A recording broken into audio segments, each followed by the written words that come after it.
Assalamualaikum warahmatullahi wabarakatuh. Selamat bergabung di mata kuliah PM 111 Fotografi Dasar bersama saya Maya Purnamasari. Assalamualaikum warahmatullahi wabarakatuh. Hari ini kita bertemu untuk mempelajari materi tentang flash. Flash ini yang kita kenal secara umum ada 3 jenis. Yang pertama, flash pada built-in kamera bagian sini. Biasanya di kamera baik mirrorless ataupun DSLR itu biasanya sudah terdapat otomatis kamera built-in ini, flash built-in ini. Kemudian yang kedua adalah flash eksternal yang bisa kita beli secara terpisah. Ini adalah flash eksternal. Kemudian yang satu lagi adalah flash pada lampu studio atau lampu strobis yang seperti ini. Yang ini portable, jadi bisa dilepas pasang. Nah, yang akan kita pelajari adalah bukan mengenai dua hal flash ini. Yang akan kita pelajari adalah flash eksternal. Flash eksternal ini yang saya pegang adalah jenis Yongnuo pada seri YN568EX3 Speedlight. Jenis ini adalah jenis flash TTL atau through the lens. Jadi dia sudah memiliki mode yang otomatis. Jadi kalau misalnya teman-teman ada yang punya flash itu mungkin hanya punya mode M dan multi, sedangkan sebagian flash juga ada yang sudah memiliki mode TTL. Mode TTL ini adalah mode pada auto flash. Kalau misalnya kalian di kamera ada auto untuk foto biasa, kemudian muncul built-in-nya. Nah, di flash ini juga sama. Ketika kalian pakai mode TTL, dia sudah bisa mengatur seberapa besar cahaya yang kalian butuhkan pada objek tertentu ketika foto baik di dalam ruangan ataupun di luar ruangan. Nah, power pada flash ini pun bermacam-macam. Pada seri ini ada power yang paling besar adalah power 1/1. Mungkin kalian boleh cek flash kalian masing-masing. Ada 1/1, kemudian 1/28 paling kecil. Jadi 1/1 urutannya, kemudian 1/2, 1/4, 1/8, 1/16, 1/32, 1/64, dan 1/28 yang paling lemah. Jadi angka yang kecil itu dia punya power yang lebih besar, sedangkan angka yang besar powernya lebih kecil. Jadi jangan tertukar ya teman-teman ya. Untuk penggunaan flash ini kita ada yang kita kenal dengan GN atau guide number. Nah, guide number pada masing-masing flash itu bisa berbeda-beda. Mungkin kalian bisa lihat di keterangan buku manual flash eksternal yang kalian beli, atau di beberapa keterangan spesifikasinya ada yang di angka 52, 53, 54 dan seterusnya. Guide number itu sebetulnya menjadi acuan untuk kita seberapa besar power yang bisa dikeluarkan oleh si flash ini. Maksudnya di sini power cahaya ya teman-teman. Boleh dilihat di bagian sini. Bagian sini ini dia adalah bagian yang mengeluarkan cahaya. Jadi ketika kita perhatikan ada bagian bulat, bagian kotak kemudian bentuknya bulat, ini kita bisa zoom in, zoom out. Jadi kalau misalnya dilihat di sini, ini ada bagian zoom. Kalau misalnya kalian butuh cahaya itu lebih dekat pada objek, kalian bisa klik zoom. Ini sudah nyala. Saya coba ya. Ini saya klik zoom, dia akan maju mundur, memang tidak terlihat jelas, tapi kalau misalnya kalian punya atau pegang, boleh perhatikan dia bisa zoom, bisa menjauh, bisa mendekat. Itu fungsinya untuk seberapa kalian butuh cahaya pada objek yang akan kalian foto. Kemudian juga flash ini dia fleksibel sekali, bisa ditekuk seperti ini, bisa diputar ke arah sini, jadi memang disesuaikan, atau ke arah sini. Dia bisa 360 derajat ya, 360 derajat itu, tapi ke bagian belakang nggak bisa, jadi hanya ke depan aja. Ini fungsinya buat apa ya, bisa ditekuk-tekuk seperti ini. Ini fungsinya adalah seberapa banyak sih cahaya yang kita butuhkan, atau objeknya ada di bagian mana. Karena kalau misalnya kita anggaplah objeknya ada di sini, kemudian kita butuh cahaya fokus pada objek ini, kemudian kita mengarahkan ke bagian sini, itu kan cahayanya jadi lompatnya ke arah sini ya teman-teman, larinya ke arah sini. Kalau misalnya kita butuh yang seperti ini, ya mungkin kita hanya butuh cahaya yang menyebar, artinya kita bouncing ke atas. seperti itu. Nanti kita dicoba teknik ini pada model tertentu. Kemudian di bagian atas ini di sini ada white card. Nah, white card ini adalah fungsinya untuk memantulkan cahaya. Jadi kalau misalnya kalian butuh tadi untuk objek ini, misalnya kalian hanya fokus pada bagian sini saja. Jadi kalian tidak mau menyebarkan cahaya terlalu banyak. Cahaya keluar kemudian dipantulkan pada white card ini, dia akan memantulkan ke arah objek secara langsung. Nah, kalau misalnya kalian merasa powernya terlalu besar, tapi power kalian itu udah full nih, udah paling kecil. Nah, di sini ada filter, ada salah satu filter juga, ini bisa digunakan. Nah, ini yang di depannya white card bisa dipakai, kemudian ditumpuk. Kalau misalnya kalian masih butuh white cardnya bisa diambil. Kalau misalnya kalian tidak butuh white card bisa ditutup, itu bisa disesuaikan dengan fungsinya. Kemudian kalian tembak lagi, ini akan menjadi filter. Jadi cahayanya powernya tidak terlalu besar. Oke.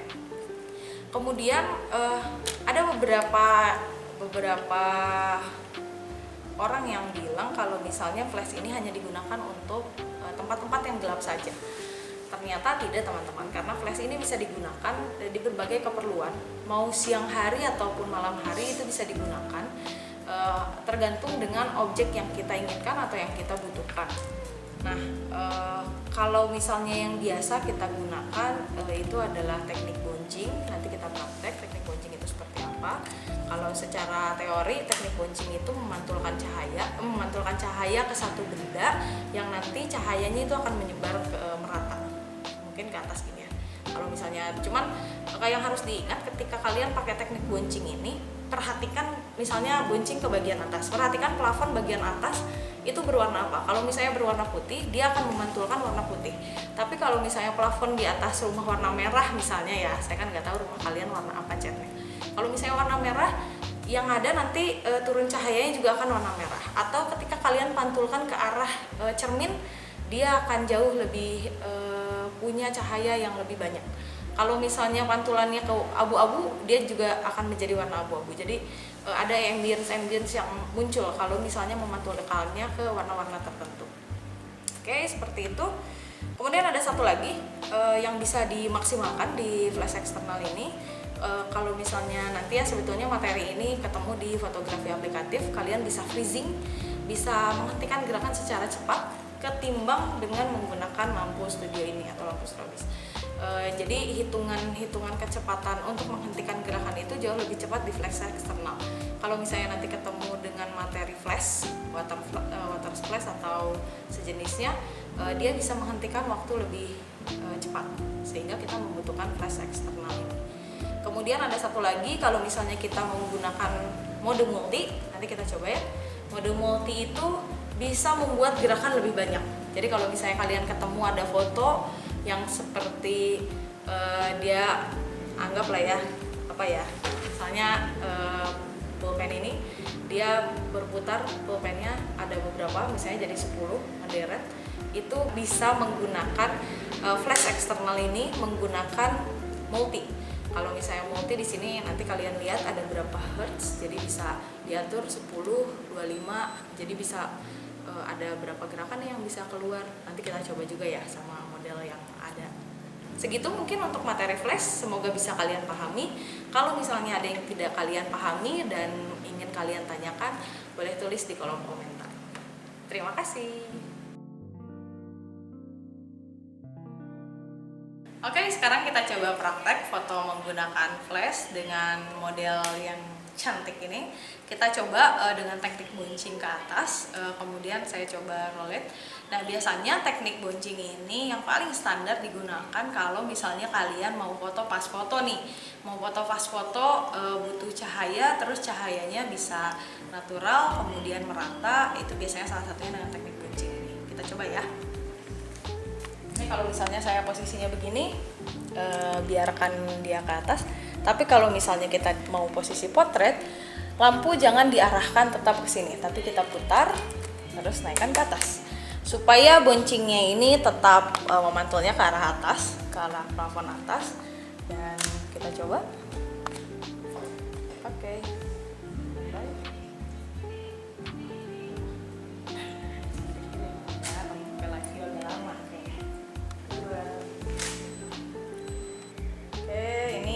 pengaturan power cahayanya boleh kita atur. Misalnya kalau misalnya terlalu gelap, kita bisa pakai power 1/2 atau 1/4. Kita coba di 1/4. Oke, untuk foto menggunakan flash ini, yang kita atur sebetulnya bukan ISO dan juga shutter speed, karena shutter speed dan ISO itu sudah sangat cukup tercover dengan flash. Yang harus kita atur adalah diafragmanya, butuh ketajaman seberapa banyak untuk foto seperti ini. Kalau misalnya kalian butuh di 5,6 ya cukup setting di 5,6. Sisanya ISO dan shutter speed di setting di 100 dan 100. Cukup seperti itu. Itu mungkin penggunaan flash yang paling umum dan yang paling sederhana. Kalau misalnya kalian mau coba, saya coba foto ya dengan posisi begini, potret, tapi dia memantulnya ke arah kiri. Apa yang akan terjadi? Foto ini hanya terang di bagian kiri, di bagian kanannya ini akan terlihat lebih gelap. Nah, seperti ini ya. Oke. Kalau misalnya kalian fotonya ke arah sini, flashnya ditekuk sedikit ya, kemudian kita naikkan si white cardnya. Maaf, ini kuku saya kurang panjang jadi agak susah masuknya. Oke. 1, 2. Nah, dia bakal terlihat lebih terang di semua area karena sudah jelas semua mengarahnya ke depan. Kemudian kita blocking lagi cahayanya menggunakan white card ini. Kita coba lagi ya, kalau misalnya dia saya tekuk 45 derajat. Oke, 1, 2, 3. Nah, dia jauh lebih terang lagi. Kelihatan terang bangetnya di mana? Di area pipi, tulang pipi, hidung yang menonjol itu akan terlihat sangat kontras sekali warnanya. Apalagi kalau misalnya kita foto seperti ini. Ini direct atau secara langsung ya. Maaf ya, mungkin ada silang. Oke, dan hasilnya adalah sudah jelas, pasti overexposure. Maka kalau misalnya di direct seperti ini, anggaplah kalian memang tetap ingin menggunakan direct light. Bu, pengen pakai direct light nih, kekeh ya. Kita bisa pakai ini, diffuser ini.